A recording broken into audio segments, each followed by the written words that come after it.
amigas y amigos. Les habla Diego Sequera, investigador del Instituto Samuel Robinson para el Pensamiento Original, iniciando hoy una nueva sesión de mesa de análisis sobre temas que naturalmente son de actualidad, nos obligan a remitirnos a lo que ocurre en lo inmediato, en el tiempo reciente, pero a la vez, por lo mismo, también nos convoca a pensarlos a profundidad, a atar ciertos cabos, a encontrarle sentidos tanto quizás visibles y por lo tanto también reafirmarlos y quizás otros más ocultos, o quizás ver si en el mismo proceso de esta conversación logramos encontrar uno que otro más. Hoy tenemos también una alineación, como es costumbre, por supuesto, una alineación de lujo. Nos acompañan hoy dos amigas y amigos míos, gente que además en lo personal valoro mucho su trabajo y además su amistad. Tenemos conocidos, y además, por sobre todas las cosas, en lo que más me importa aquí, ambos son investigadores asociados a este instituto, por lo cual también cada vez son, ya no digamos huéspedes, sino ya son parte de la casa y cada vez estarán más presentes y cada vez tienen más su sitio, su sitio habitual y acostumbrado y más que bienvenido. Hablo, por supuesto, en este caso de Arantxa Tirado, doctora en Relaciones Internacionales y Estudios Latinoamericanos, escritora, articulista, persona muy activa, además también en redes sociales respecto a los temas de actualidad. Y por otro lado también nos acompaña Juan Ramón Quintana, sociólogo, escritor, exministro de la presidencia en el Estado Plurinacional de Bolivia, bajo los dos gobiernos de Evo Morales, además presidente del Observatorio de Democracia y Seguridad. Ambas, como saben, ya sus nombres dicen bastante, levantan emociones a favor y en contra, y como las a favor son siempre sumamente valiosas y las en contra también, porque generalmente es un saludo que podemos mandarle a todos, porque estamos todos en el mismo campo y podemos mandar un saludo a ciertos enemigos en común.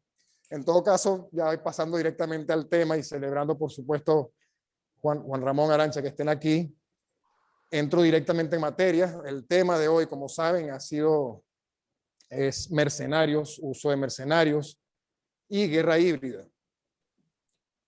En el marco de la guerra híbrida, en este momento me remito únicamente a recordar la fórmula acostumbrada a este concepto que ha estado bastante más activo, más en boga en círculos no solo académicos, sino también del análisis político y periodístico y incluso también del activismo, para procesar, justamente para encontrar un marco teórico, para procesar ciertas realidades en estos momentos que quizás incluso hace unos años atrás no eran tan fáciles de descifrar, porque bueno, el mejor truco del diablo, decía Baudelaire, es hacernos creer que no existe.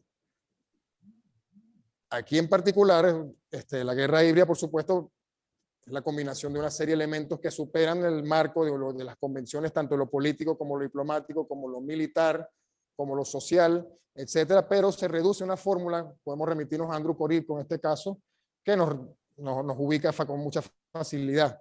La fórmula esencial es revolución de colores más guerra no convencional. Entonces, por lo tanto, se congregan aquí dos elementos que de por sí traen su propia tecnología, su propia mecánica, su propia lógica, en lo político y en lo práctico, en la sintaxis, y cómo también está sujeto a una combinación de variables en el modo en que se emplee en un contexto determinado, siempre y cuando, por supuesto, el fin último de estos casos, como no, es cumplir con los objetivos estratégicos de los Estados Unidos. En esto nos basamos también, por ejemplo, estoy citando textual también los manuales de guerra no convencional que han sido filtrados, que son de dominio público. Por ejemplo, la circular de entrenamiento 1801, filtrada en el 2012, y otros juegos manuales que se encuentran por ahí. Muchas gracias a Wikileaks, por cierto, así que Frida Sánchez, antes de empezar. Y entramos en materia. Yo quería, para ofrecer un marco histórico y situarnos un poco yo no sé, ya puede ser bastante posmoderno, porque diría en el espacio, pero también en el tiempo. El 10 de septiembre, Arantxa, empiezo contigo ahorita, pero les regalo este intro. Donald Rumsfeld, para aquel momento el secretario de Defensa de la flamante administración W. Bush, que llegaba a la Casa Blanca el 10 de septiembre de 2001, volvamos a esa fecha, Rumfield lanza un discurso que todavía se puede conseguir archivado, más no está disponible directamente en la página del Departamento de Defensa, pero está archivado. Si lo buscan por alguno de esos servicios lo encontrarán, que se llama Bureaucracy in the Battlefield, burocracia en el campo de batalla. Este documento, de alguna forma o de otra, era como el paso inaugural de Donald Rumfield, como sabemos, un hombre turbo, o sea, un hombre que él de por sí entraña la historia propiamente del neoliberalismo, que en paz no descanse, por cierto que murió no hace tanto, incluso cercano discípulo de Milton Friedman y de la Sociedad de Montpellerin y todo lo demás, donde él planteaba su propia visión de la revolución en asuntos militares, que es un concepto también muy habitual del lenguaje del Pentágono, que lo han adoptado también otras escuelas de guerra, otros ministerios de la defensa en todo el mundo, otras doctrinas. En todo caso, lo importante de resaltar aquí es en qué consistía eso y de dónde provenía. Rumfield además plantea una distancia de lo que venía hasta ese momento llamado la doctrina Powell, por Colin Powell, y si quieren entender la doctrina Powell, lo básico es el uso abrumador de la fuerza. Piensen en el año 1990, 89, 90, 91, Panamá 20 de diciembre del 89, Irak 91, son los mejores ejemplos de lo que Rumfield, Colin Powell entendía como el uso abrumador de la fuerza. Sin embargo, con Rumfield esto cambia. Para Rumfield, como siempre, le parece que la estructura burocrática del Pentágono está anquilosada, impide facilitar los procesos, necesitamos dinamizar los procesos y necesitamos además aprovechar los demás servicios que nos ofrecen, entre otras cosas, el sector privado de la economía, por supuesto. En tal manera, y amén del contexto en el que estamos hablando, privilegian también otras cosas, porque de nuevo los lobbies armamentísticos cobraron una fuerza aún mayor. La guerra aérea y por lo tanto también ciertos intereses económicos de la industria militar también se fueron proyectados con mucha fuerza. Tenía también como un sitial de honor y también como un uso mínimo, según ese discurso, de la fuerza sobre el terreno, el boots on the ground, de los componentes militares. Sin embargo, también ya en ese momento él asoma algo más, algo que él le parecía que era práctico y que facilitaba un mejor rendimiento, y entiéndase rendimiento aquí en clave neoliberal, que es el empleo, sí, de lo que las compañías militares privadas le pueden ofrecer en este contexto al ejército de los Estados Unidos, a las coaliciones, entre comillas, que arma Estados Unidos, y que lo inserta también, además, dentro de un mercado global, y que además representa un beneficio en recortes laborales, porque son menos pasivos, son menos responsabilidades políticas, judiciales, diplomáticas, las que se les entrañan a estos sujetos. Y el mejor ejemplo, de nuevo, de esto que estamos hablando fue lo que la historia ofreció respecto a la puesta en práctica de la doctrina Rumfield en Irak y en Afganistán. Y esa impronta, por más que hubo reformas y cambios, esa impronta definitivamente ha quedado, como veremos más adelante. Pero esto, no olvidemos, tiene un detalle. Donald Rumfield es fundamentalmente un neoliberal de uña y rabo. Y por lo tanto también esto se trata de control de recursos estratégicos, control de poblaciones, es decir, de mano de obra, control de renta y control y disciplinamiento también de sociedades para poder mantener justamente ese flujo desregulado de extracción de bienes, riquezas y recursos. Arantxa, ¿qué nos puedes decir con esta introducción? No sé si estás de acuerdo conmigo con este punto de partida para hablarnos un poquito de este tema, para ir luego entrando en materia. Bueno, lo primero que puedo decir es que yo creo que tú eres uno más de los ponentes hoy, porque esta introducción es muy buena. Y efectivamente, Donald Rumsfeld es uno de los que se considera padres de la revolución de los asuntos militares de Estados Unidos, que se concreta específicamente en los casos de Irak y Afganistán. Esto no quiere decir que no haya habido antes revoluciones militares en la historia. De hecho, hay unos autores que son un matrimonio, Alvin y Heidi Toffler, que tienen un libro, La Tercera Ola, donde hablan de las revoluciones militares, y ellos tienen una frase que a mí me resuena mucho con esto que tú estabas diciendo, ¿no? Cuando dicen que la forma en que una sociedad hace la guerra refleja el modo en que genera su riqueza. Y efectivamente, esta manera de guerra, de rapiña, de apropiación, aunque pudiéramos considerar, ¿no?, que a lo largo de la historia pues la guerra en buena medida ha sido eso, ¿no?, ocupar territorios para el expolio, para hacerse con el dominio no solo territorial, sino también de los recursos, pero bueno, que en los últimos años esta característica está pues tomando unos bríos más grandes, por decirlo así, o se está llegando a un consenso por parte de los analistas de que es un elemento que refleja la situación de la guerra actual. Bueno, ¿qué significa esa frase del matrimonio Toffler?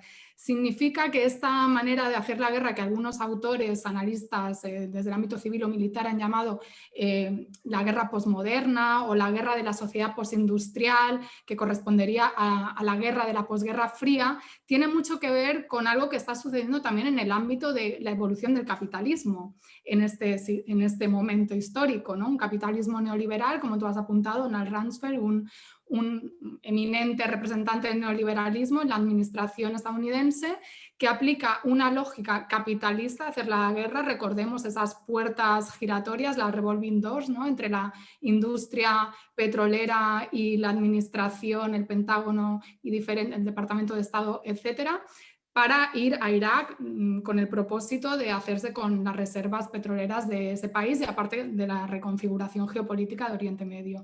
Entonces, esta lógica capitalista que ha encontrado en el outsourcing, que sería el equivalente en el ámbito militar de la guerra por delegación vía mercenarios, lo que llaman también proxy war, ¿no?, que sería un elemento presente, como estamos viendo cada vez más en el marco de la guerra híbrida, y luego podemos ir a hablar sobre la guerra híbrida, aunque yo creo que tú ya has dado un marco bastante conciso y preciso, pues está afectando, o sea, estamos asistiendo a una externalización de la guerra, igual que la cultura del outsourcing ha impactado en el capitalismo, pues sobre todo del centro, aunque no solo, ¿no?, porque México es un caso emblemático también de prácticas de outsourcing brutales, pero pensemos en todo lo que son las externalizaciones de las empresas en Europa hacia terceros países y todo lo que eso implica.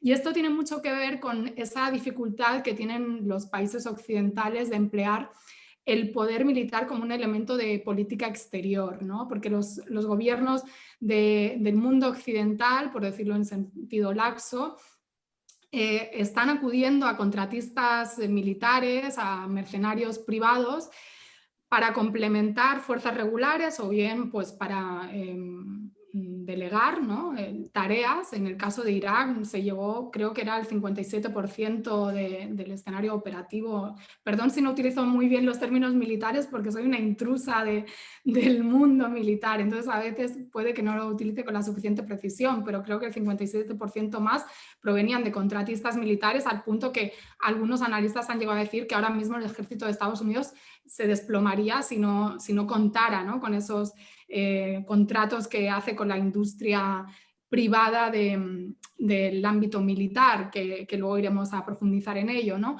Y esto, ¿por qué se hace también? Porque hay una sensibilidad en la opinión pública mundial que sobre todo, no solo, ¿no?, podríamos decir que, iba a decir no solo en Irak, con esta conciencia de la guerra por petróleo, que la gente tenía muy claro esa voluntad de expolio y se expresó en manifestaciones alrededor del globo con participación masiva, denunciando que aquello que nos decían que era llevar la democracia, en realidad era pues robarle a Irak sus recursos, pero ya de antes, ¿no?, de la guerra de Vietnam, cuando es este síndrome de Vietnam en el cual pues la opinión pública estadounidense empieza a ver la llegada de ataúdes.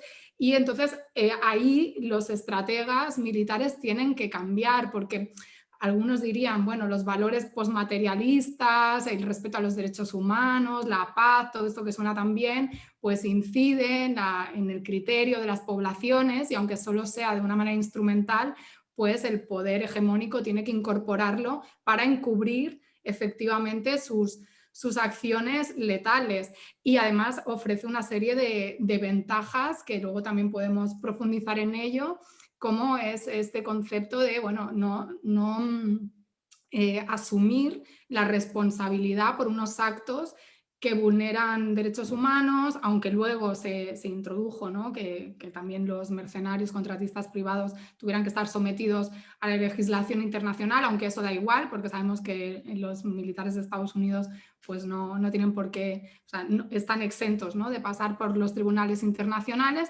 Entonces, concluyo con una idea, ¿no?, para cerrar esto, que es la idea de que me parece importante que tengamos en cuenta al público en general, que muchas veces la guerra se disocia de los aspectos políticos, de los aspectos históricos, de sus relaciones con las sociedades, cómo evolucionan las sociedades, cómo evoluciona el Estado, cómo evoluciona el sistema económico, y tiene mucho que ver, ¿no? No se podría entender esta revolución de los asuntos militares de Rumsfeld, esta idea de, en lugar de la guerra total, ir hacia una guerra más focalizada, que gaste menos recursos, una guerra barata, ¿no?, que también se ha considerado que las guerras por delegación son guerras baratas, ¿no?, sin entender la lógica de funcionamiento de un capitalismo que, frente al descenso de la tasa de ganancia, pues hace movimientos constantes para mantener, incluso aumentar la tasa de ganancia a través de la superexplotación de la clase trabajadora, a través de mecanismos novedosos o no tan novedosos de extracción de plusvalía,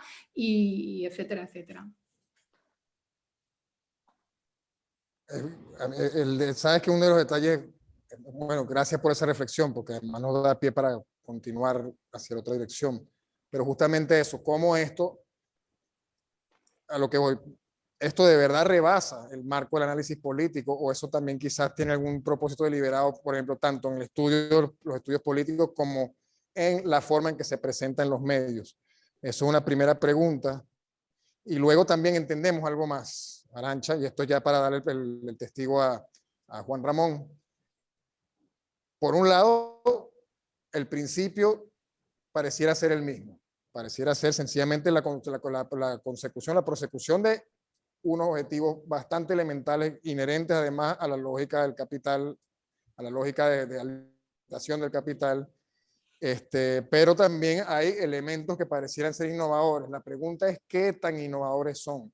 Juan Ramón, a mí me parece que justamente este tema de los recursos y el tema de quiénes se emplean nos da, o sea, para el ojo, para un ojo quizá un poco más acostumbrado, uno puede ver estas cosas, pero ¿por qué precisamente se busca rebasar de esos marcos analíticos y teóricos que, por ejemplo, estaba remitiendo Arantxa, sobre todo en este mundo post-ideológico, en este mundo donde el discurso, la narrativa supuestamente tiene un papel que jugar, pero además también es algo que estamos viendo naturalmente, cómo se ha transferido de una forma bastante descriptiva y visible a esta región. ¿Qué de necesidad te podemos entender entonces? ¿Qué se manifiesta en este empleo de este recurso que ya hemos visto en varios escenarios? El recurso del mercenario, el soldado de la fortuna, del militar privado. Haití, Bolivia, Venezuela, por ejemplo, son algunos de los ejemplos. Cuba, la propia Cuba. ¿Qué nos pudiera... Bueno, no, muchas gracias, queridos compañeros. Muchas gracias por la invitación. Saludar a Arantxa y, por supuesto, a Diego. A ver, yo voy a intentar hacer una pequeña síntesis de lo que acaba de decir Arantxa para que la gente que nos escucha, que la gente que está interesada en estos temas pueda tratar de comprender de manera mucho más sencilla. No quiero decir que ha explicado de manera compleja, pero a ver, lo que decía Arantxa era que efectivamente estamos en el umbral, más que en el umbral, hemos pasado el umbral de lo que el propio Ignacio Ramonet escribió acerca de las nuevas guerras, ¿no? El fin de la Guerra Fría, lo que trajo consigo son nuevas formas de hacer guerras, pero las nuevas formas de hacer guerra responden fundamentalmente a los intereses geopolíticos o a los intereses geoestratégicos. El propio Rumsfeld reflexionaba acerca de esta transición estratégica y él decía, el año 2001, si mal no recuerdo, decía que el mundo está cambiando y que Estados Unidos debería cambiar, pero no al ritmo del cambio global, sino más bien que Estados Unidos debería imponer el cambio para que el mundo transite, ¿no es cierto?, sobre la base del modelo norteamericano. Y por cierto, el campo del conflicto, el campo de la guerra fue uno de los campos que sufrió la mayor transformación durante la década de los 90. Y entonces, lo que decía Arantxa es que el fin de la Guerra Fría lo que hace es radicalizar prácticamente el modelo neoliberal, y el modelo neoliberal lo que intenta es reducir el tamaño del Estado, tratar de jibarizar el diseño estatal, y eso se corresponde también con la privatización de la guerra. Comparando, ¿no?, si bien hay un proceso de privatización de la guerra y por lo tanto deberíamos pensar que hay una transferencia de responsabilidades al sector privado, lo cierto es que esa es una gran falacia. Porque si uno compara el presupuesto de defensa de Estados Unidos del año 1990 con el presupuesto de defensa hasta el día de hoy, estamos hablando de un salto astronómico de $300.000 millones al finalizar la Guerra Fría, con un presupuesto de $715.000, $720.000 millones. Es una duplicación del gasto militar. Entonces la pregunta es, ¿qué es lo que se ha privatizado? ¿No? Si el Estado norteamericano lo que ha hecho ha sido más bien, más que duplicar el presupuesto, no cuaja el concepto de la privatización. Ahora bien, pero en esta transformación de la manera de hacer la guerra, lo cierto es que han ocurrido ciertas operaciones que afectan la naturaleza misma del Estado. Lo que tenemos es que los estados son los que, en última instancia, son los que definen las guerras.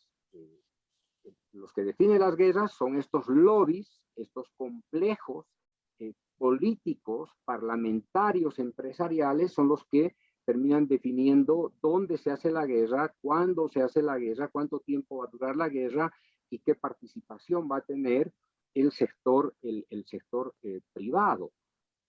Consecuentemente, lo que hay en los Estados Unidos es la sustitución de las decisiones estratégicas del Parlamento, del Congreso norteamericano, por las decisiones del complejo militar industrial que está asustadísimo por el fin de la Guerra Fría, que había sido la justificación para su expansión presupuestaria para los grandes negocios del complejo, y por lo tanto lo que redefinen son las amenazas. Las amenazas, por lo tanto, son las que van configurando la nueva forma de hacer la guerra. Son dos amenazas paralelas las que surgen después de la Guerra Fría. La primera, la gran amenaza de la lucha contra el narcotráfico, que después tiene una vinculación muy cercana con lo de Afganistán, por un lado, el escenario de Afganistán, y por el otro lado, el escenario colombiano.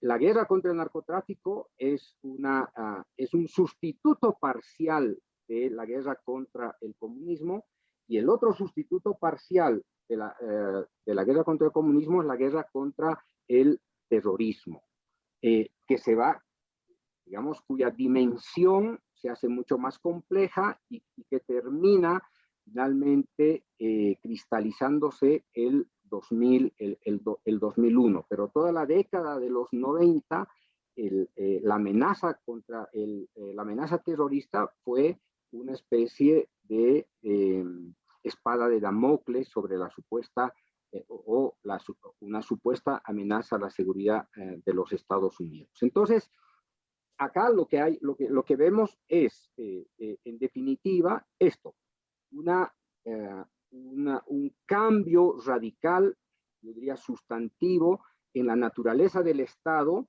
¿no?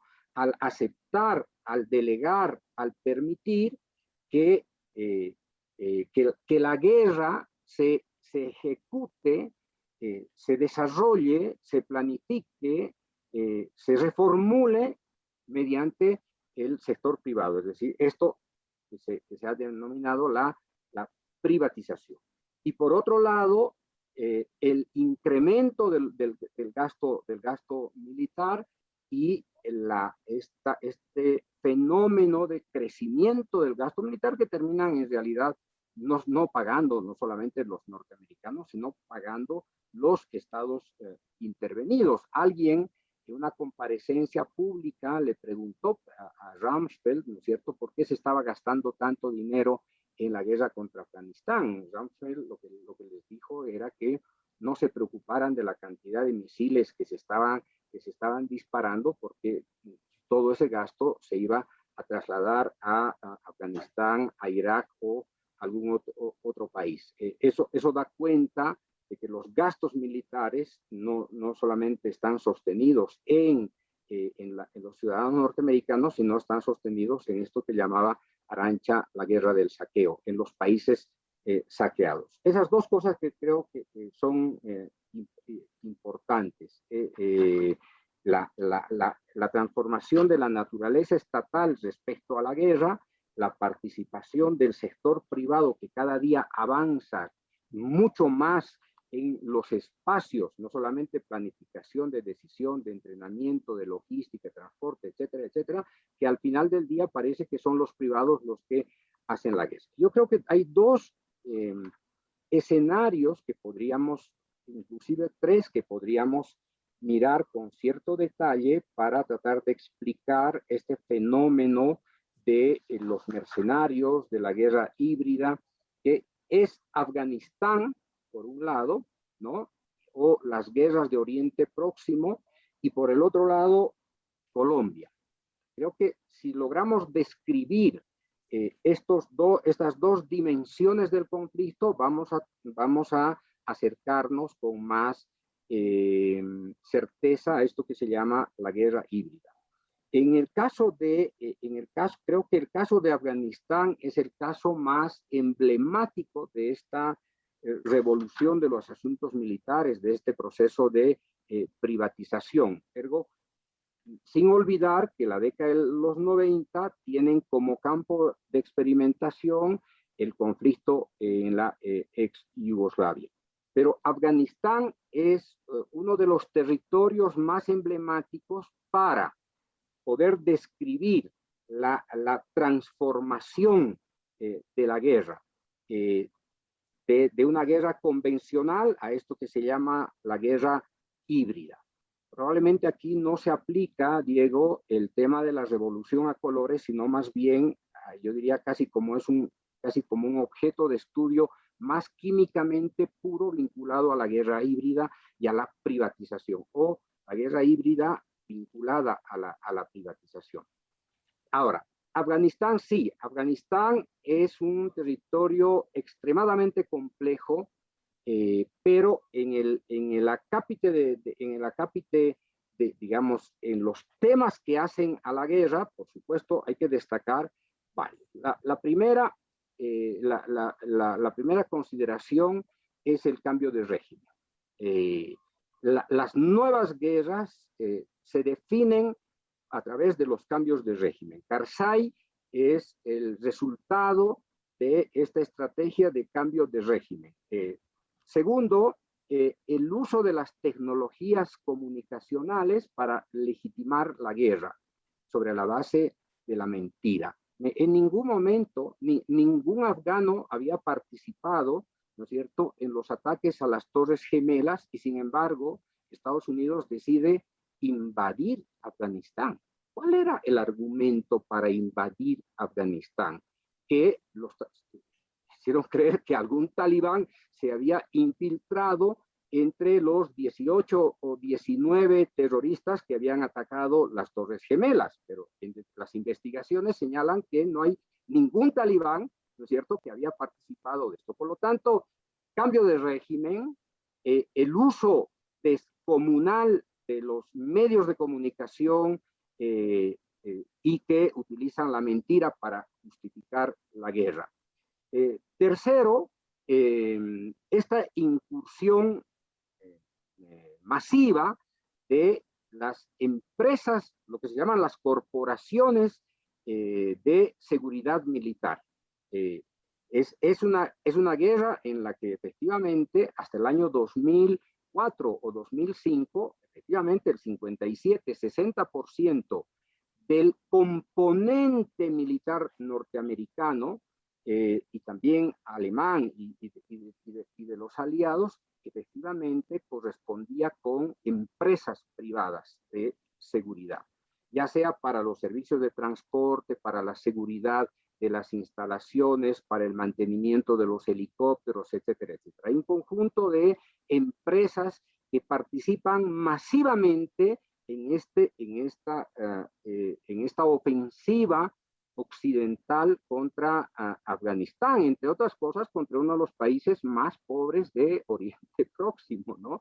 Es algo que resulta delirante, que la maquinaria más poderosa del mundo, vinculada además a la OTAN, tuviera que desarrollar toda una guerra durante 20 años, ¿no es cierto? Durante 20 años gastando billones de dólares para salir como están saliendo hoy día, derrotados. Bien, entonces, este componente, cambio de régimen, el componente de la justificación de la guerra por la vía de la mentira, el componente de la privatización, las operaciones encubiertas en Afganistán para asesinar talibanes, dirigentes muyahidines, no sé, para asesinar a presuntos terroristas impulsados por la CIA, pero además capacitando, contratando, ¿no es cierto?, mercenarios para hacer esas operaciones, dividiendo a las facciones, etcétera, etcétera.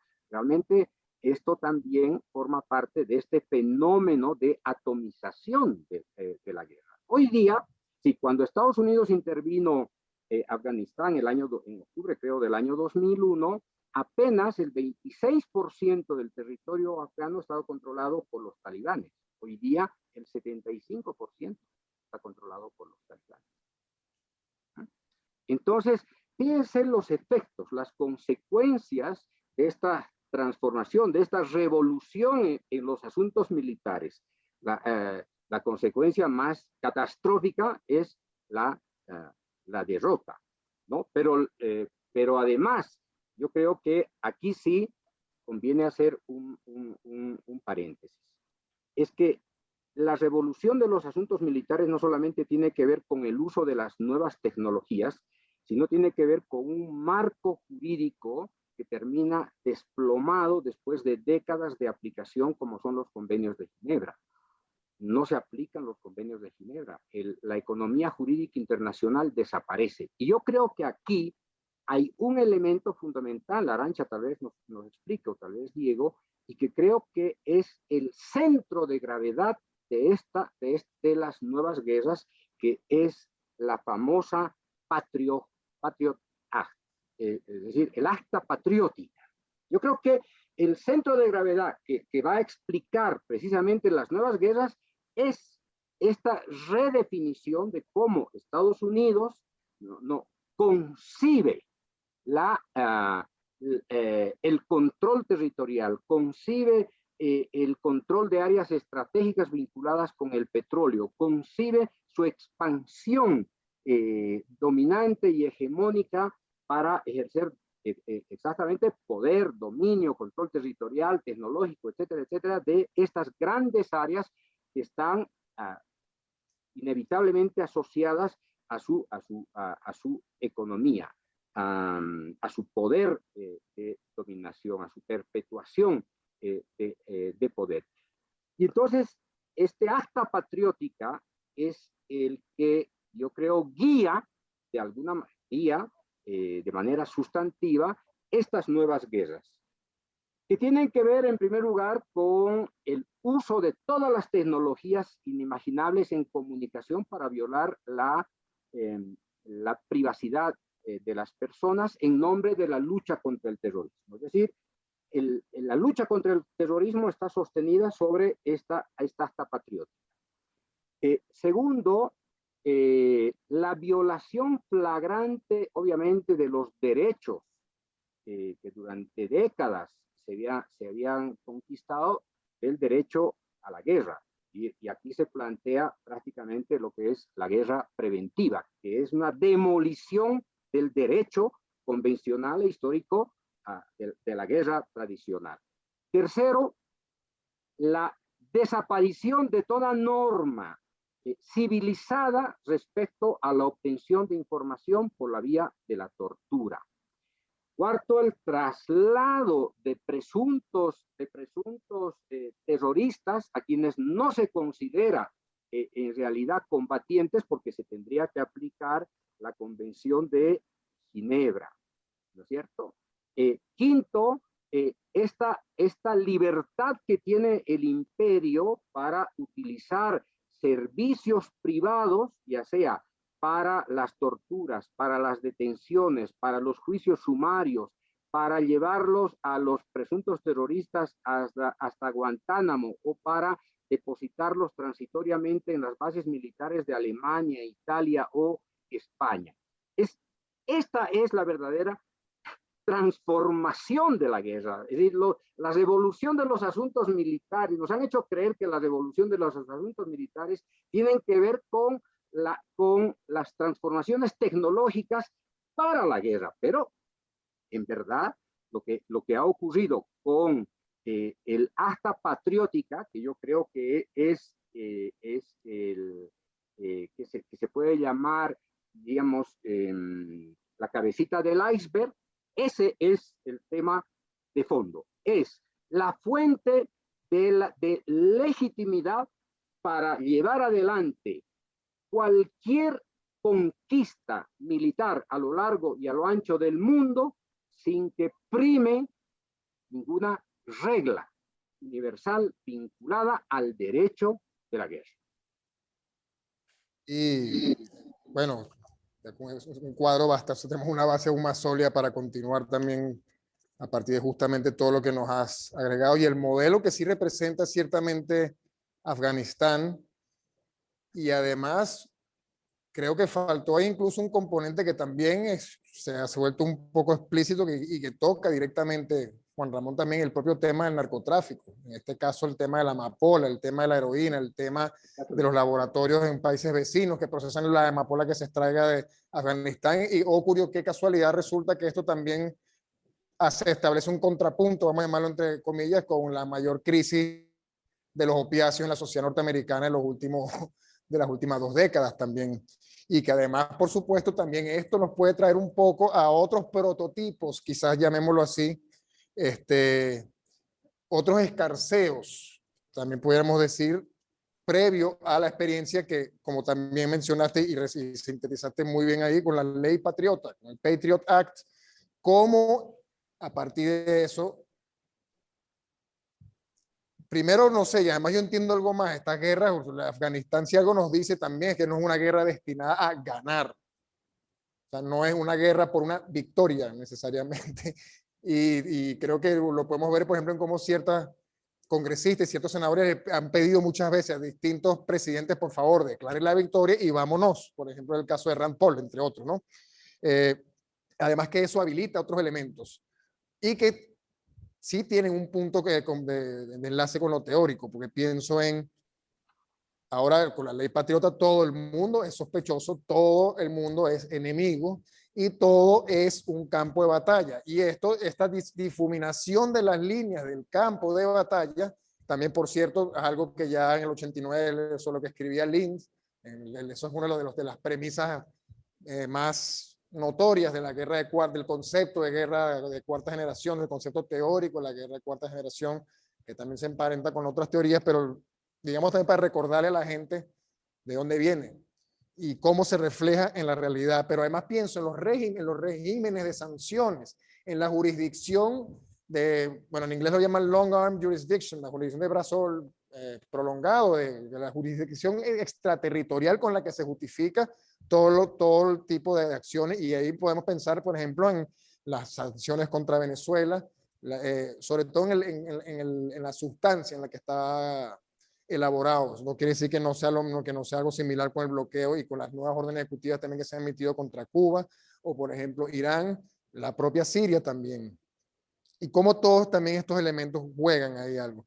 Pero me queda algo también entre todo esto, Arantxa, quizás pudiéramos decir, porque además también el tema de los presuntos terroristas, el tema del peso, la narrativa, Sharmin Arwani lo llamaba combatientes mediáticos a los periodistas, digamos, que justifican, que le dan una cobertura, el periodista embedded, incrustado en una unidad militar que le da también ese sentido, ese control además narrativo, y que luego vimos también que eso sufre su propia revolución, vamos a decir así, en el contexto también de Siria, sobre todo Libia, ya en la segunda década del siglo XXI, primera década del siglo XXI, 2010, del 2011, 2012 hasta el 2016, en una primera etapa que luego cobró otra forma, pero para entender ahí. Es esto también, Arantxa, una metafísica. Es decir, todo esto reunido, ya entendemos la mecánica, pero qué visión, qué Weltanschauung, sería la palabra alemana, qué visión de mundo se nos ofrece aquí. Y luego de eso quiero tocar, ya quiero irlo arrimándolo a América Latina, así que también si quieres acercarlo en esa dirección, bienvenida sea, Arantxa. Bueno, muchas cosas, porque quiero hacer unos comentarios sobre lo que ha dicho Juan Ramón y también reflexiones sobre lo que tú planteas. Bueno, por supuesto, ¿cuál es el escenario? ¿Qué mundo? ¿Cómo entendemos todos estos movimientos? Bueno, pues en un sistema internacional en transformación que después de la Guerra Fría pasa por un momento de supuesta unipolaridad que se desvanece, pudiéramos debatir, ¿no? Digo, siempre pudiéramos debatir porque en cada frase hay detrás muchas cosas y opiniones en un sentido u otro, pero si asumimos que los atentados del 11 de septiembre pues, fueron perpetrados por quien nos dicen que fueron perpetrados, pues bueno, en ese momento y después con las derrotas en Irak y Afganistán, como dicho por los propios analistas militares estadounidenses, pues esa unipolaridad, esa omnipotencia, etcétera, de un imperio que de todos modos ya sabíamos que estaba en declive, ¿no? Desde hace décadas, pues se pone más de manifiesto. Y en ese contexto empieza a hacerse más evidente una pugna con una potencia emergente o reemergente en las relaciones internacionales, que es China, por la disputa de los recursos que se mencionaba antes, de unos recursos que no lo he dicho, pero es importante tenerlo en cuenta. Quizá lo diferencial en este momento es que son finitos en prácticamente todos los casos y menguantes, ¿no? Conforme se van consumiendo, y que además son imprescindibles para el desarrollo de la industria, del complejo militar industrial que ha mencionado Juan Ramón, que domina la política estadounidense, y para el desarrollo tecnológico, que es uno de los aspectos en los que se dirime también esa pugna entre Estados Unidos y China, entre la potencia todavía hegemónica, al menos en diferentes ámbitos, y la que viene a sucederle. Y lo que decía Juan Ramón, me interesa mucho, ¿no? Esta parte de pulverización del derecho internacional, tal y como se conocía, de las normas que paradójicamente pudiéramos decir que se hicieron en buena medida a imagen y semejanza o bajo el interés de Estados Unidos, ¿no? Pues tiene que ver con una concepción que conecta con la visión de la guerra híbrida tal y como, por ejemplo, la conciben los militares chinos, o sea, en esta lógica de guerra irrestricta, de utilizar todos los mecanismos, todas las tácticas, todas las estrategias, todos los ámbitos para aniquilar o apabullar o neutralizar a un enemigo, ¿no? También cada vez más, ni se diga por el tema del lawfare tan de moda, no voy a hablar de eso, pero estamos viendo que los aspectos legales son centrales en el debate de la guerra, incluso desde antes de que se pusiera de moda hablar de lawfare en la región.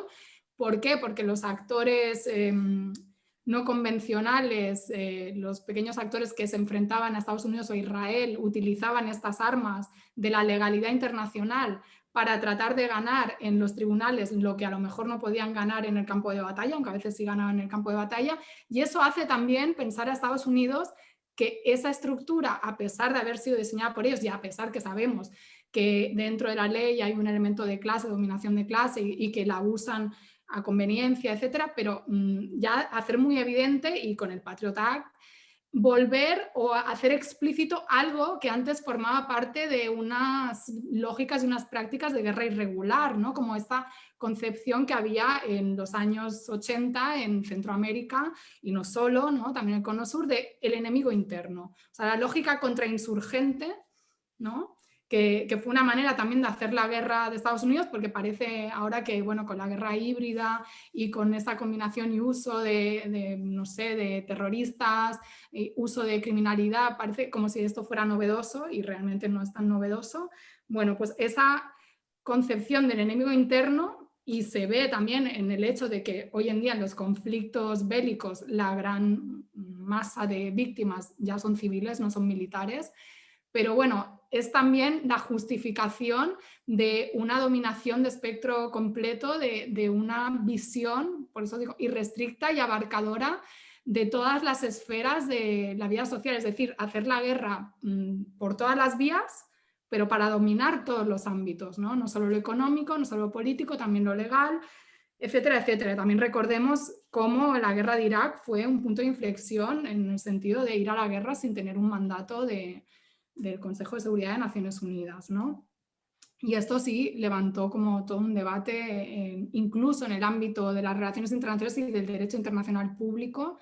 Yo recuerdo aquí en el Estado español, pues hubo protestas por sectores, pudiéramos decir, también conservadores, ¿no? En contra de esa ruptura de una convención que yo creo que estorba, y de ahí también la lógica de esta subcontratación de personal que se trate de desvincular de lo que sería la política exterior oficial o formal en su forma bélica o no de un Estado, porque interesa eludir esas responsabilidades. También lo que tú decías de las sanciones, las medidas coercitivas unilaterales, los bloqueos, es decir, la política exterior puede adoptar posiciones bélicas sin necesidad de lanzar bombas, ¿no? A veces se tiende a pensar que esas decisiones, bueno, son legales. No son ni legales ni legítimas, y son formas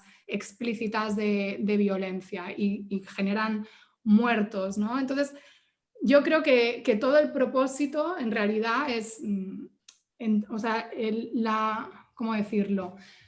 El escenario es un sistema internacional cambiante, de pugna en una transición geopolítica, donde se está sofisticando los mecanismos de control ante la presión de esos actores y con esto concluyo, que tú decías también del ámbito de los medios periodísticos, que tienen un papel político y que tienen una posición en esa guerra, no solo porque estén en vez ahí en los ejércitos, sino porque incluso en países donde aparentemente solo hay guerra de clases, que ya es bastante, pero bueno, que no hay un conflicto abierto, también están posicionados de un lado de la trinchera, y eso cuesta vender ciertas cosas en el mundo de las redes sociales, donde luego tenemos la otra parte de las fake news como parte de la guerra, y el ciberespacio como parte de la guerra, y las redes sociales como parte de la guerra, sobre todo la guerra híbrida, etcétera, pero que eso genera una opinión pública cada vez, quiero pensar, porque a veces uno ve comentarios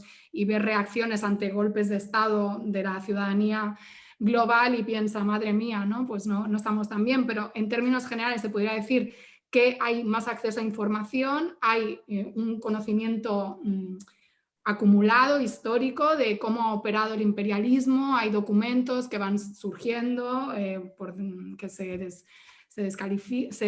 desclasifican, o bien filtraciones de Wikileaks, y vamos pudiendo ver cómo es ese comportamiento imperial, y de ahí que haya que buscar en esta confrontación, en esta disputa geopolítica, maneras de pues encubrir esa acción bélica, y de ahí también pues todas estas nuevas teorizaciones que no son más que ponerles a veces nombres diferentes a prácticas que ya se vienen realizando desde hace décadas, incluso, si me apuran, diría siglos.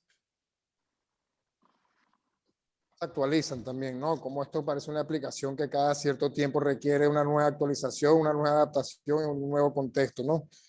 Pero hay algo tanto de lo que has dicho hasta ahora, Arantxa, y sobre todo en el contrapunto, una vez más, del derecho público internacional, de las relaciones internacionales y lo que es soberanía e independencia de un Estado, me queda muy claro también, me parece a mí, Juan Ramón, tú me dirás, el rol también que viene a pasar a cumplir o significar el Estado, sobre todo un Estado consciente de su soberanía, un Estado consciente de su necesidad de independencia, un Estado consciente de sí mismo en tanto Estado y que además con capacidad incluso como lo hemos visto en América Latina, de instaurarle un poderoso componente incluso de clase y por lo tanto de transformación interna de sus propias sociedades, de control sobre los recursos, del rol de sus instituciones y cómo también de alguna manera eso pasa a ser un obstáculo, una amenaza al cual, por un lado, son por supuesto objetivos u objetos de estas operaciones a un nivel importante y luego también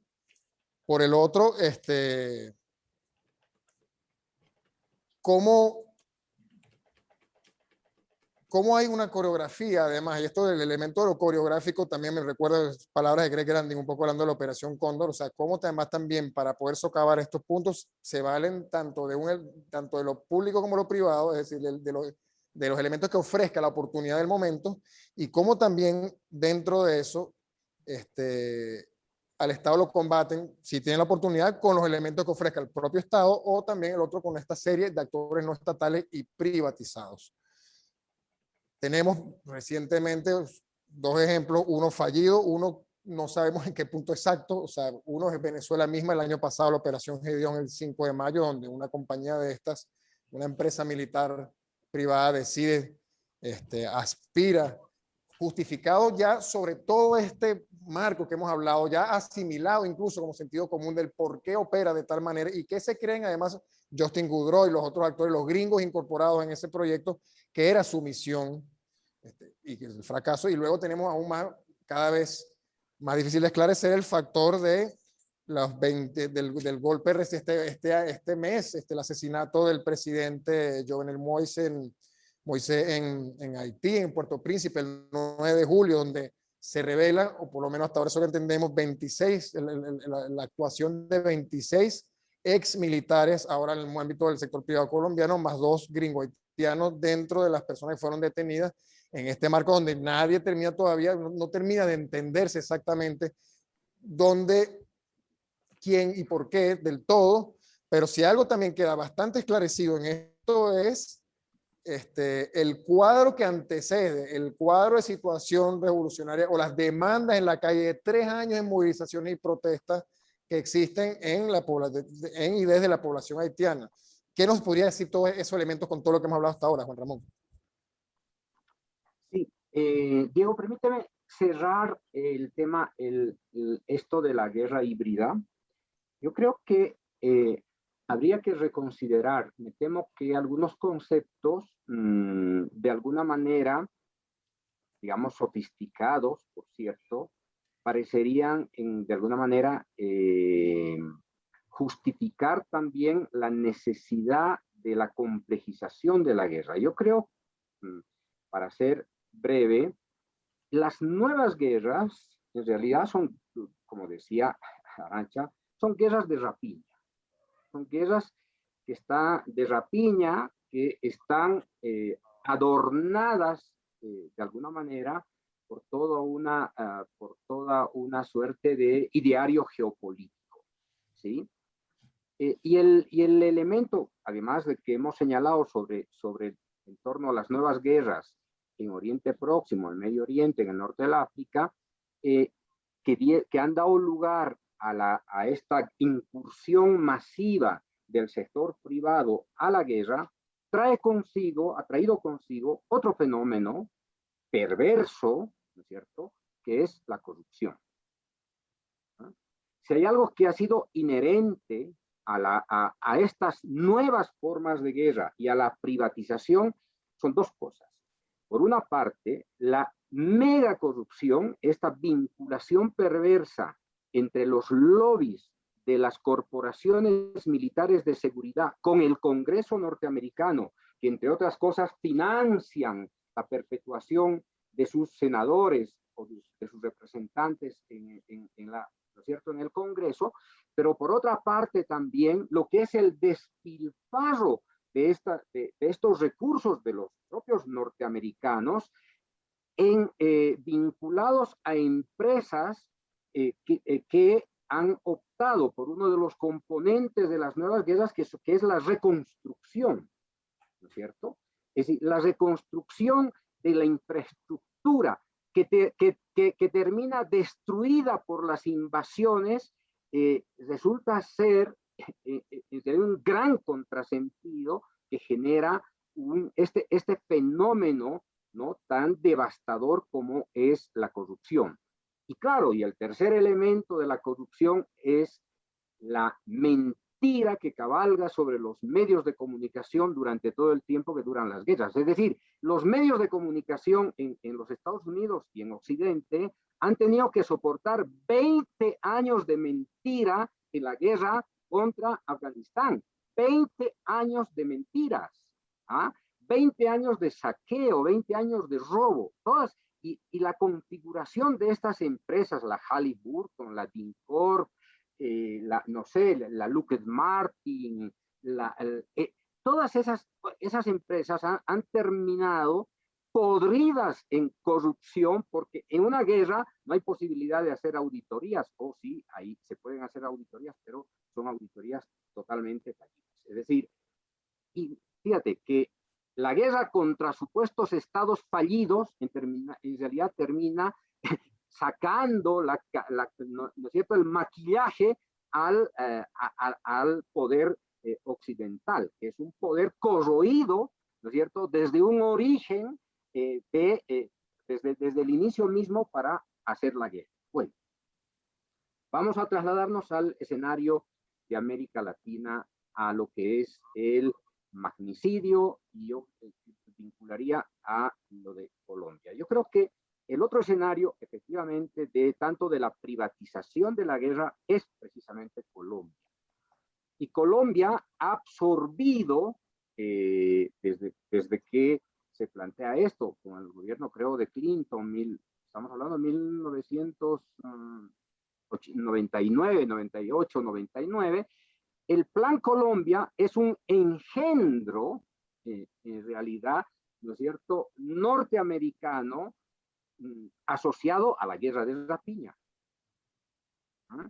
Es decir, ostenta, o sea, Biden bueno, celebra, yo creé el Plan Colombia, yo soy el gran autor del Plan Colombia, dijo Biden en múltiples oportunidades, cabe destacar. Adelante, Juan Ramón, disculpa la interrupción.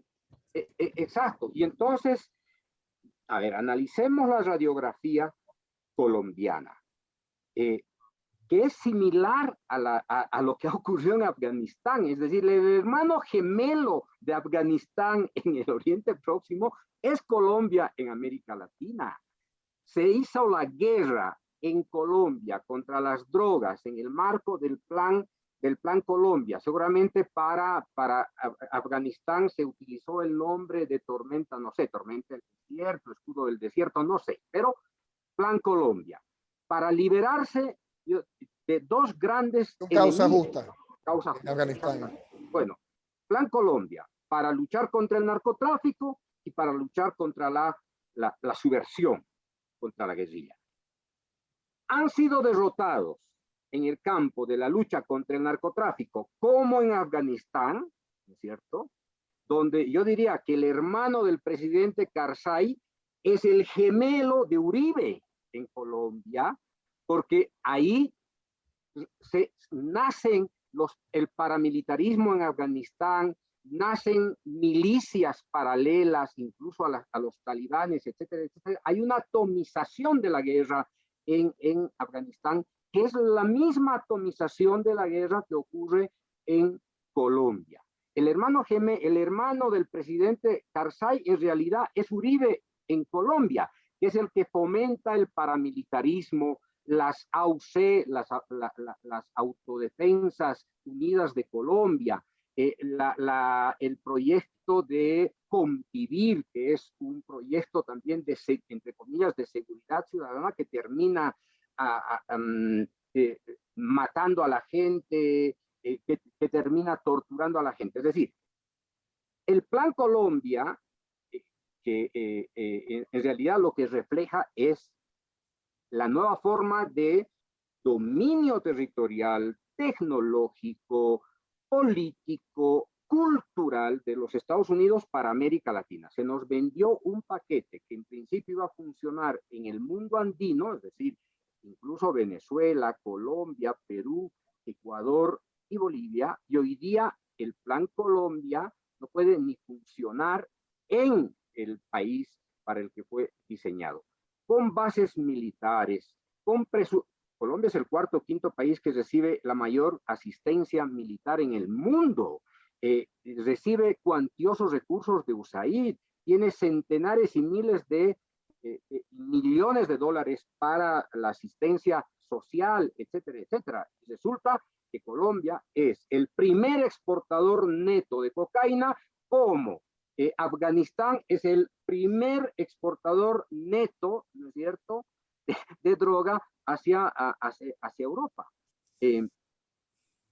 Con bases militares no se logra derrotar la guerrilla, no se logra derrotar el narcotráfico, y entonces la pregunta de fondo, ¿qué es el Plan Colombia? Es una estrategia, yo diría, de transferencia del poder militar del Comando Sur hacia América Latina para generar conflicto regional, fronterizo con Venezuela, fronterizo con el Ecuador, para generar un clima de inestabilidad. ¿Para qué? Para justificar la intervención del Comando Sur, que se ha convertido en uno de los comandos operativos a escala global más importantes después del Comando Central de los Estados Unidos. Y entonces América Latina está en un proceso de militarización, en un proceso de fracaso estrepitoso de la política exterior y de la política de seguridad, a pesar de que algunos pseudo intelectuales nos dicen que Estados Unidos no atiende adecuadamente los intereses de América Latina. Vaya uno a saber cuánto presupuesto se invierte, se gasta en el famoso Plan Colombia, en la remodelación del Comando Sur, en la transformación del Comando Sur para los golpes suaves o para el lawfare. Es decir, si uno analiza realmente el Plan Colombia en relación a la transformación del Comando Sur, uno va a terminar concluyendo que el único objetivo del Plan Colombia es sembrar inestabilidad, conflicto militar, ocupación territorial para preservar el dominio territorial sobre los recursos colombianos, venezolanos, ecuatorianos, bolivianos o brasileros. Y hoy día el Plan Colombia desborda hacia el Brasil. En realidad estamos en un escenario, ¿no es cierto?, semejante al de Afganistán. ¿Y cuántos años llevamos con el Plan Colombia?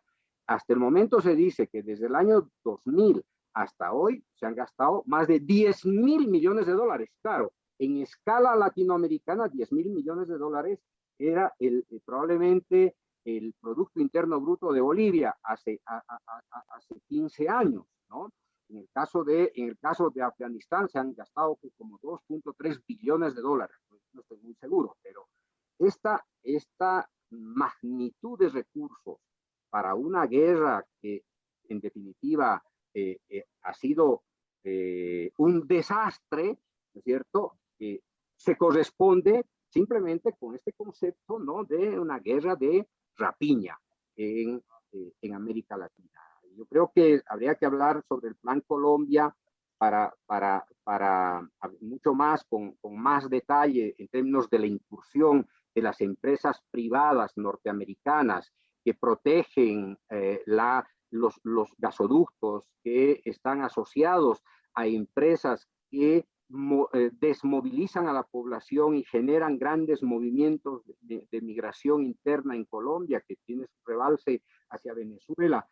El papel de las empresas privadas en la fumigación con glifosato en los territorios donde se cultiva coca, ya las masacres que son impresionantes. El año 2007, 554 masacres hasta hoy. El año 2021 creo que estamos por las 58 masacres.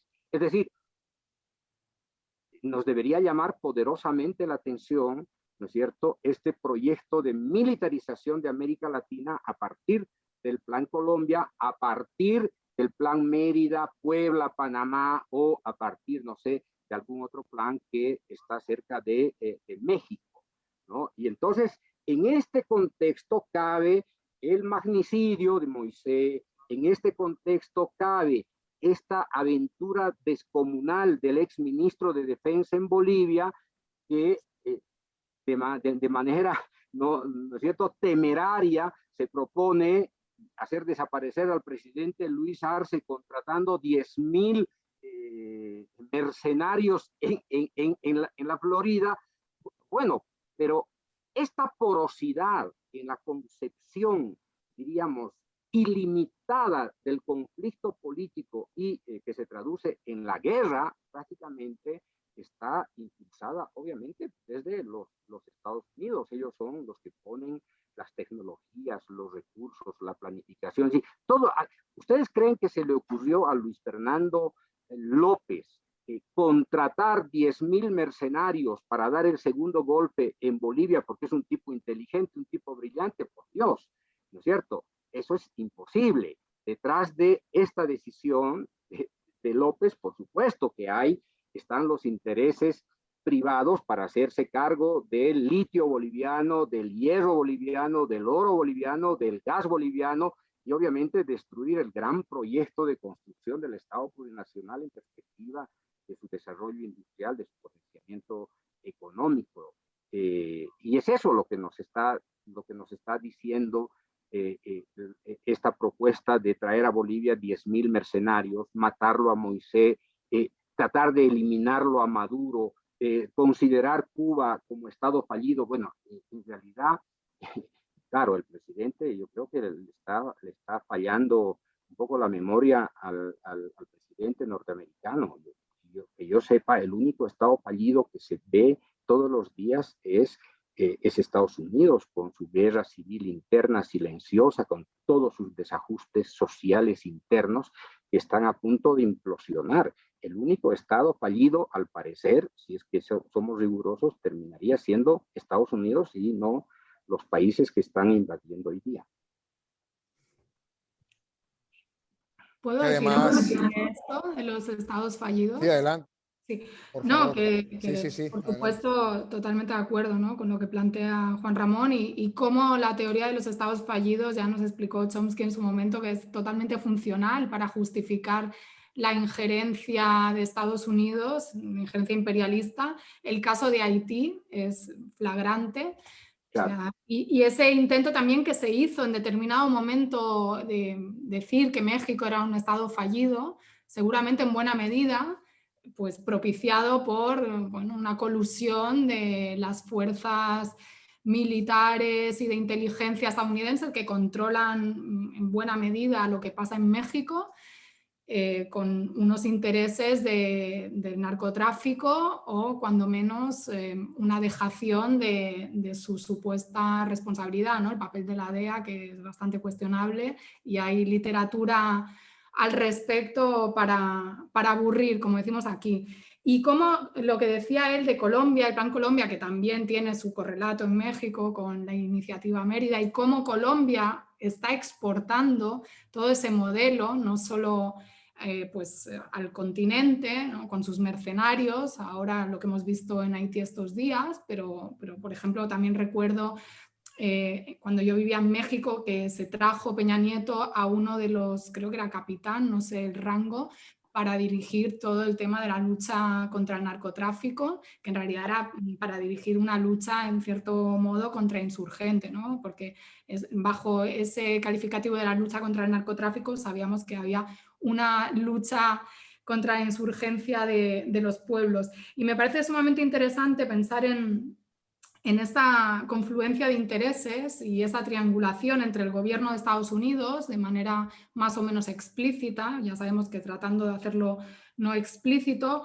con las empresas y la ultraderecha internacional, no solo latinoamericana, para operaciones de cambio de régimen, lo que hablabas tú antes, Diego, ¿no?, de la operación Gedeón, de incursión en territorio venezolano, Pensemos también en el atentado contra el presidente Nicolás Maduro con drones, que todavía hay gente de la prensa española que sigue considerando que eso fue un autoatentado. O sea, cuando hablabas de la prensa y su papel, pues bueno, aquí tenemos una función muy evidente.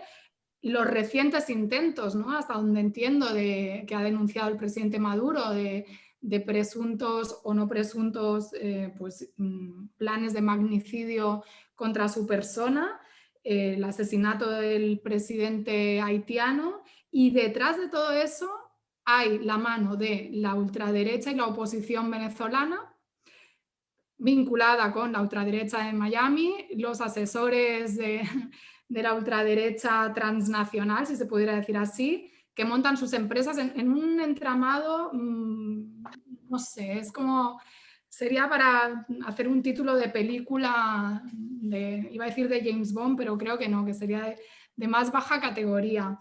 Entonces,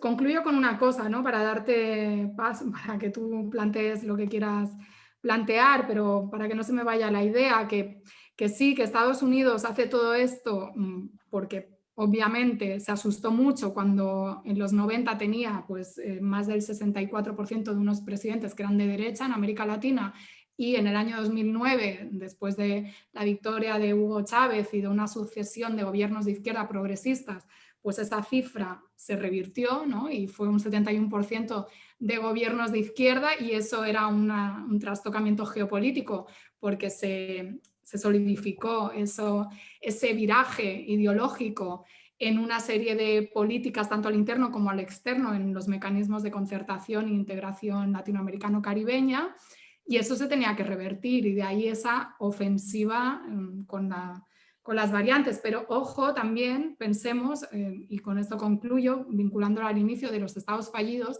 que Estados Unidos tiene un problema en la estabilización de los territorios que ocupa, ¿no? Y eso ha sido una gran lección en Afganistán y en Irak, ¿no? De hecho, por eso surge la insurgencia, por decirlo así, por su incapacidad de estabilizar, y también porque hace una mala lectura de los territorios que va a invadir, ¿no? Porque o sobreestima sus posibilidades o subestima el rechazo que genera su acción imperialista, etcétera, etcétera. O sea, le faltan más analistas, sociólogos, antropólogos, aunque hacen el intento y tienen ahí en sus laboratorios, pero seguramente les falta gente que realmente entienda las sociedades y les diga, ¿no? Y eso es un elemento por el cual no van seguramente a derrotar a Cuba nunca, porque un elemento que no hemos dicho, pero me parece fundamental, hablando de ejércitos, es que si tú contrastas a los mercenarios, que te pueden salir más baratos y ser funcionales, bueno,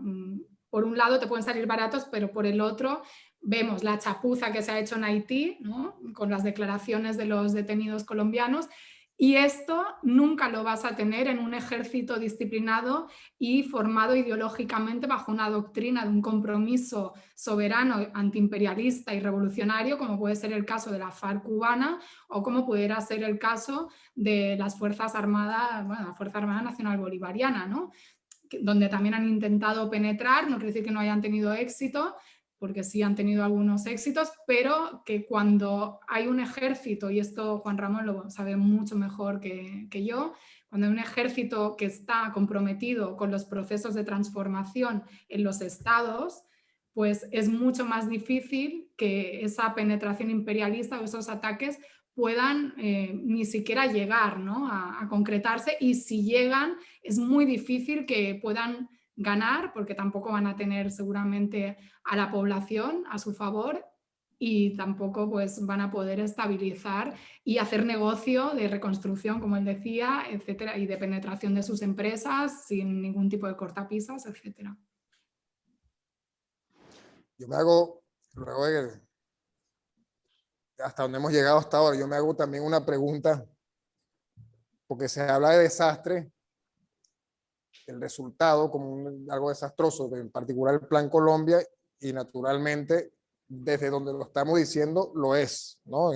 Para nosotros como naciones andinas, para la población, en materia rural, en materia de cómo hago esto. De aquí también se facilita una contrarreforma agraria de unos niveles muy sanguinarios, pero en realidad para quienes han pensado el Plan Colombia es un desastre, o es por el contrario, independientemente de cómo se venda, independientemente de lo cuestionable que es para nosotros, para este tipo de, sobre todo por los índices justamente de producción de coca, no sería incluso, a pesar de la mala prensa, algo exitoso, más bien, para quienes, los beneficiarios últimos de esta clase de situaciones de caos, bien sea el Plan Colombia, América Latina, bien sea Afganistán propiamente.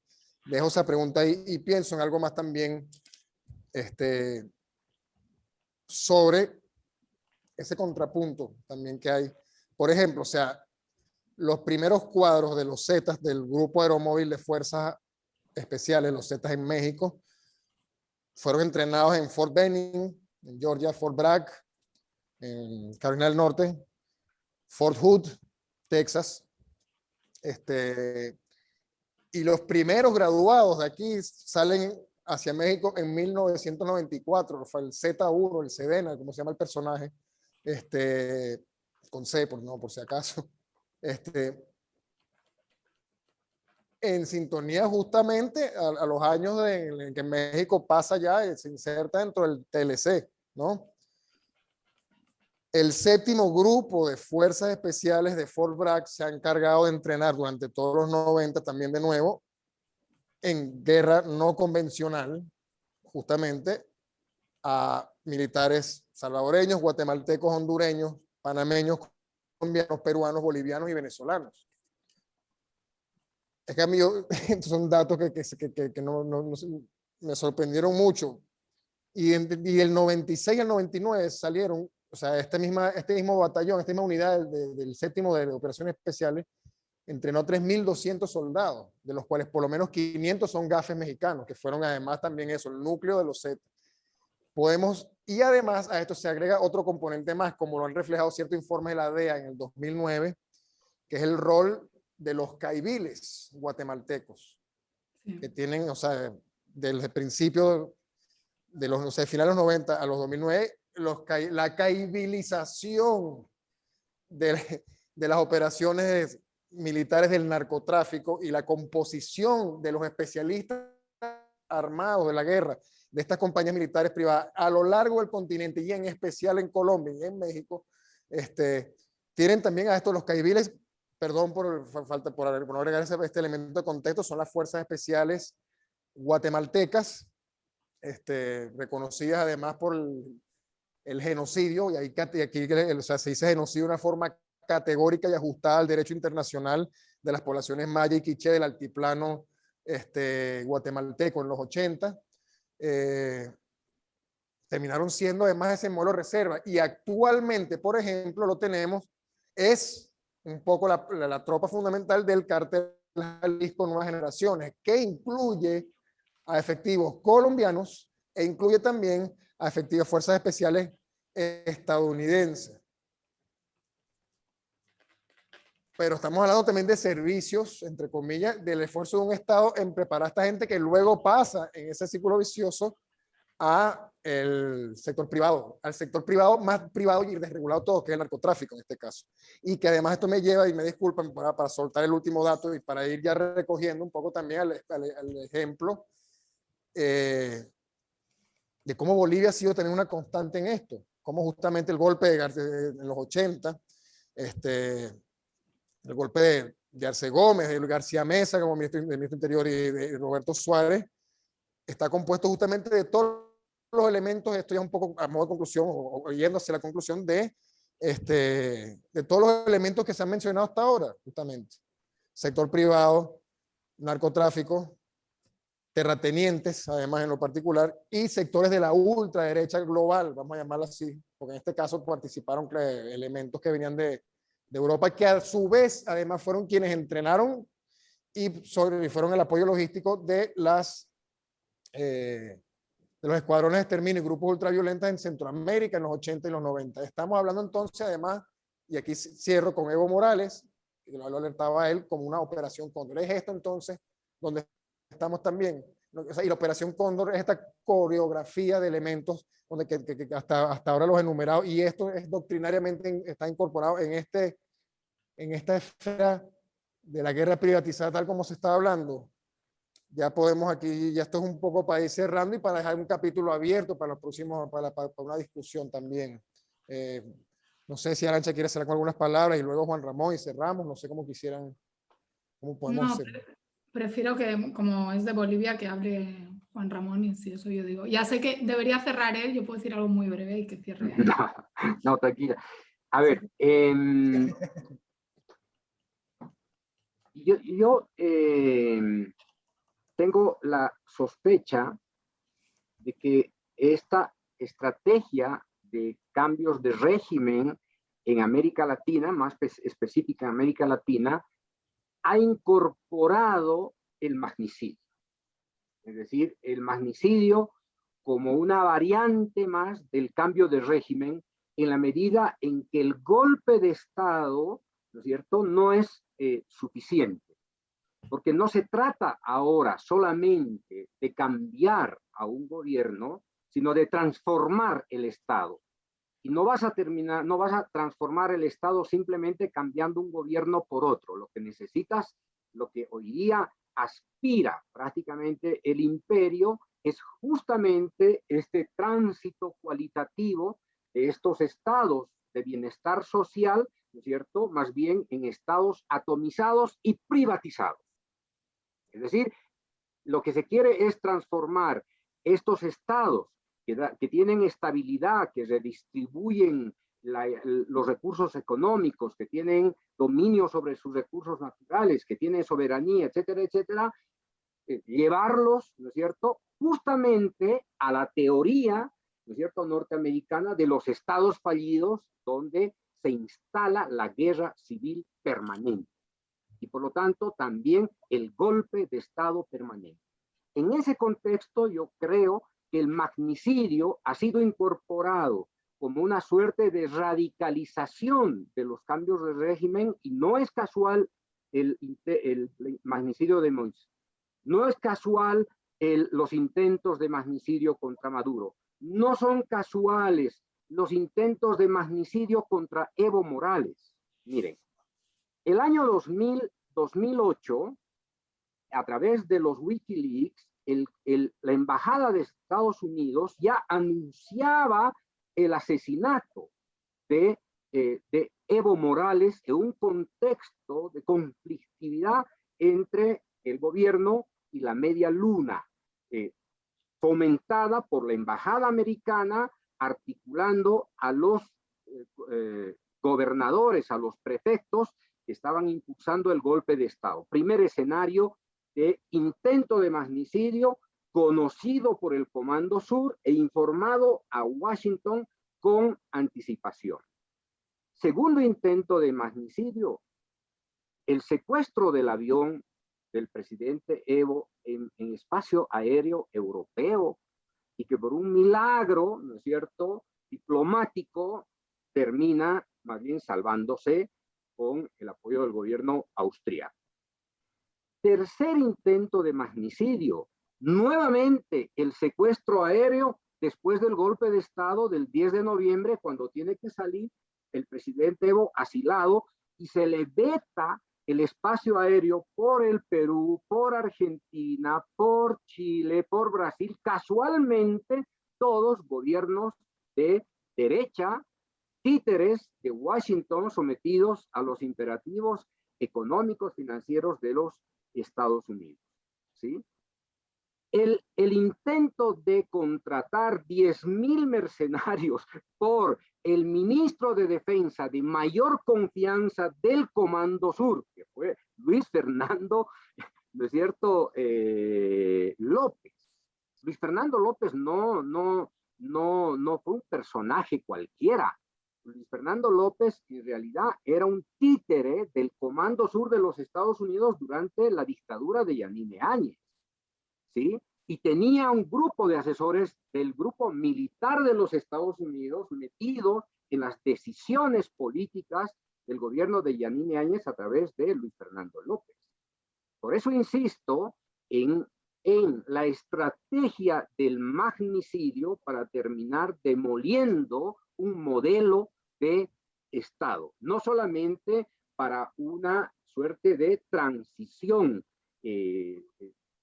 gubernamental, ¿no es cierto?, de Evo Morales a la autoproclamada señora Yanine Áñez. Entonces, yo creo que estamos en una circunstancia, en un momento de radicalización de las estrategias de cambio de régimen, obviamente que tiene como contrapunto una disputa geopolítica en América Latina, ¿no es cierto?, vinculada a la presencia de China, con todo lo que significa su presencia financiera, los créditos en los grandes proyectos estratégicos, etcétera, etcétera, y obviamente de Rusia.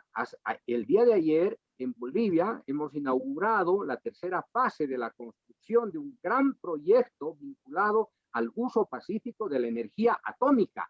Un país que estaba condenado a vivir en el siglo XIX está dando un salto cualitativo al siglo XXI para aplicaciones en el campo de la medicina y en el campo del desarrollo productivo de la mano de Rusia. Este es el fondo del asunto.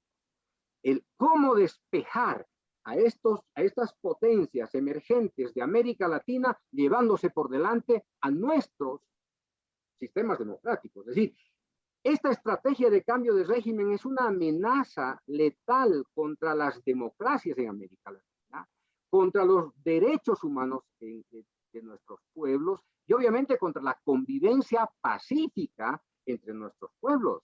Bolivia ha sido víctima no solamente de un golpe, ¿no es cierto?, político que ha interrumpido un proceso democrático, ha sido víctima de masacres sangrientas, de genocidio, de persecución, etcétera, etcétera, apoyado explícitamente por los Estados Unidos y por la Unión Europea y los gobiernos de la región, obviamente anclados en la famosa teoría del fraude desde la OEA. Fíjense la dimensión: magnicidio, articulación de fuerzas ultraconservadoras de la derecha, instituciones hemisféricas al servicio de este proyecto de recuperación geopolítica y de los intereses imperiales. Estamos en un escenario de verdad. Yo temo por la vida del compañero Lula. Yo temo por la vida el próximo año para las elecciones del compañero Lula. Temo por la vida y el destino del gobierno del profesor del Perú. Temo por el destino de la Asamblea Constituyente en Chile. Temo por la vida del presidente Maduro o por lo que pueda ocurrir en Cuba. Están en una fase de exacerbación. Se suponía que con Biden podíamos retornar a la estrategia de Obama del smart power, es decir, del poder inteligente, de una diplomacia más amable. Biden, con la edad que tiene, con la experiencia como representante del Congreso, como vicepresidente de Obama, hoy día está cabalgando en el caballo más furioso que tiene el imperio norteamericano, ¿no es cierto?, sobre América Latina y el mundo. Se suponía que teníamos de Biden, esperábamos un gobierno amable, una diplomacia civilizada, se suponía que teníamos que continuar de alguna manera el sendero que había abierto Obama en el diálogo con Cuba, de alguna manera para amortiguar también el conflicto con Venezuela o con Nicaragua o con Bolivia. Lo que estamos viendo es todo lo contrario. Es decir, América Latina hoy día es un campo de guerra. Llámese guerra híbrida, llámese guerra de la cuarta generación, llámese cambio de régimen, pero estamos hoy día, América Latina, los pueblos de América Latina, estamos enfrentando la mayor agresión imperial de los últimos 50 años. Ni siquiera, yo diría, que en la Guerra Fría habíamos experimentado estas estrategias demenciales del imperio, ¿no es cierto?, a la hora en que está perdiendo poder, prestigio, espacio económico o o influencia Estados Unidos en América Latina. Estamos en un contexto de verdad altamente peligroso. Si durante 20 años Estados Unidos ha permanecido haciendo una guerra tramposa en Afganistán, gastando los billones y billones de dólares, ¿por qué no lo puede hacer en América Latina? Sí. Unos comentarios breves y luego que cierre Juan Ramón. No, que aparte de esa radicalización de estrategias, lo que estamos viendo también es una simultaneidad en una lógica, pudiéramos decir, trasladando este término de enjambre, ¿no? O sea, de atacar a diferentes lugares para aturdir y también con el efecto de no dar tiempo a reaccionar de manera coordinada, bien sea a los gobiernos, a las fuerzas de la izquierda, pero incluso a la opinión pública en general, que se mueve por modas mediáticas. Estábamos hace poco viendo las movilizaciones en Colombia, ahora ya las movilizaciones en Colombia parece que se acabaron y no, sigue habiendo desaparecidos, asesinados, protestas, etcétera. Ahora tenemos lo de Cuba, lo de Haití pasó un poco sin pena ni gloria, bueno, pero están pasando cosas sumamente graves, como dice Juan Ramón, que nos deberían, pues, no sé, movilizar, ¿no? Más allá de ir pasando noticias así, bueno, ahora han matado al presidente de Haití, ahora esto. Y yo concluyo con una cosa, bueno, celebrar este acuerdo de Bolivia con Rusia, les deseo suerte porque esto es tocar puntos neurálgicos, el tema de la energía nuclear y el tema de las alianzas con potencias contrahegemónicas, retadores hegemónicos estadounidenses, como bien apunta, pues es el tema, ¿no? Sacarlos del espacio de la reserva estratégica, como dijo el Che, que es América Latina y el Caribe, y también celebrar lo que ha sucedido estos días en México, ¿no? Este revigorozamiento, como se diga, este relanzar o darle más fuerza concretando aspectos de la CELAC que la habían congelado exprofeso, sabemos por qué. Este acuerdo aeroespacial que se ha firmado, también muy relevante, ¿no?, para los países de América Latina, insertándose en ámbitos que parece que están vetados para las economías dependientes, y finalizar con unas reflexiones sobre la hipocresía y las contradicciones de Estados Unidos, que para ellos, en algunos de sus documentos de análisis, pues una de las principales amenazas que emerge de América Latina, aparte del tema de las migraciones y la inestabilidad y tal, está vinculado para ellos a la pobreza y a la desigualdad. O sea, hay analistas que sí se dan cuenta que la pobreza y la desigualdad es lo que está detrás de las victorias electorales de la plural izquierda que se posicionó y que se sigue posicionando a pesar de todas sus artimañas y demás. Y ellos no pueden contener esta insurgencia de los pobres porque además están haciendo todo lo contrario, están apoyando a las fuerzas que generan más pobres, están apoyando un modelo económico que es el suyo, ¿no?, el capitalismo en su fase neoliberal, que implica toda una serie de políticas que sabemos lo que trajo para América Latina en los años del consenso de Washington, sin lo cual no se explica ni el Caracazo, ni la emergencia de Hugo Chávez, ni el alzamiento zapatista, ni toda una serie de movilizaciones también en Bolivia, las luchas del agua, etcétera, el triunfo de Evo. Y claro, están en una contradicción, ¿no?, con un discurso donde dicen una cosa, pero en la práctica están haciendo otra, y haciendo además la guerra a los estados que tienen políticas redistributivas. Y esa apuesta por el magnicidio yo diría que va más allá, porque también, como decía antes, el tema del lawfare no es solo ya una apuesta por matar directamente, sino hay otras maneras de asesinar, ¿no? Asesinar también la imagen pública, que en la lógica de estas guerras que pasan por lo mediático y por ir, ¿no?, a los aspectos sentimentales y manipular con operaciones psicológicas, posicionando mentiras en las redes sociales. Esto fue muy evidente en el golpe de Estado en Bolivia. Pues también estamos viendo que hay un asesinato de la imagen pública que sirve para justificar remociones del poder o sacar a determinados candidatos del poder o posicionar ideas sobre determinados líderes para que luego, si eventualmente hay una intervención militar o un eventual magnicidio, ya un asesinato de un presidente o una presidenta, pues haya una opinión pública que reciba eso con, bueno, cierta indiferencia o justificación, ¿no? Es como lo que estamos asistiendo ahora en Cuba.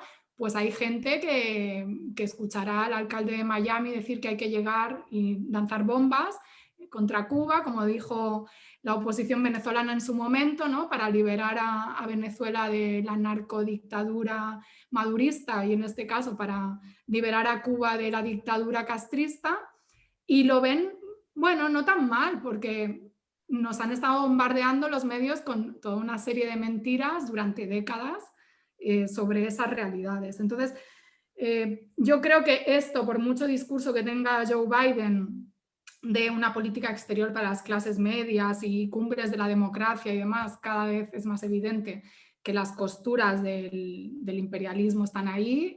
La expresión de Donald Trump y la traca final de su administración y todos los movimientos que Diego conoce perfectamente porque hizo un documento brillante para el instituto, pues se ve, ¿no? Ese declive hegemónico y sobre todo socava su propio dominio hegemónico. O sea, esa voluntad que tenía Estados Unidos de recuperar la persuasión, ¿no? La hegemonía por la vía no de la coerción, sino del consenso con los que habían sido sus aliados tradicionales, Unión Europea y otros países occidentales, pues cada vez es más difícil de vender. Y eso que sabemos que la Unión Europea tiene grandes dosis de hipocresía, ¿no? y demás. Y yo lo dejaría aquí y bueno, no me extiendo más. Felizmente, yo creo que igual ambos puntos de llegada y conclusiones nos dan para una próxima jornada en el mismo tema, porque empezamos por el tema mercenarios, pero mira justamente todo lo que involucra hablar de esto y además cómo caemos inevitablemente en el vertiginoso, no fácil de predecir, más complicado panorama regional actual, regional y global, y que también quizás nos queda un poco, como siempre, verlo a formato Gramsci, ¿no? Con el optimismo de la voluntad, pero con el pesimismo de la razón. En esa combinación de ánimo y de sentido de fatalidad, probablemente podemos avanzar mucho mejor y entender a muchas más claves sin que nos sorprendan algunas, o por lo menos estar en capacidad de procesar esas realidades. Juan Ramón Quintana, Arantxa Tirado, estoy profundamente agradecido por esta conversa generosa, profusa, larga. No nos ha dado el tiempo para... Es que también fue lo que se ha traído sobre la mesa. De verdad, yo los invito próximamente a una segunda parte de esta conversación. Espero que la podamos hacer pronto, dado lo sustancioso. Y esperemos también lo que podemos escribir ahora también, ahora como ambos investigadores asociados del instituto. Bienvenido sea y sigamos entonces con este trabajo. Profundamente agradecido. Nos vemos para una próxima, por favor. Y nada, hasta la próxima. Muchísimas gracias por todo y cuídense, ¿eh? Gracias, un abrazo y también ustedes, cuídense.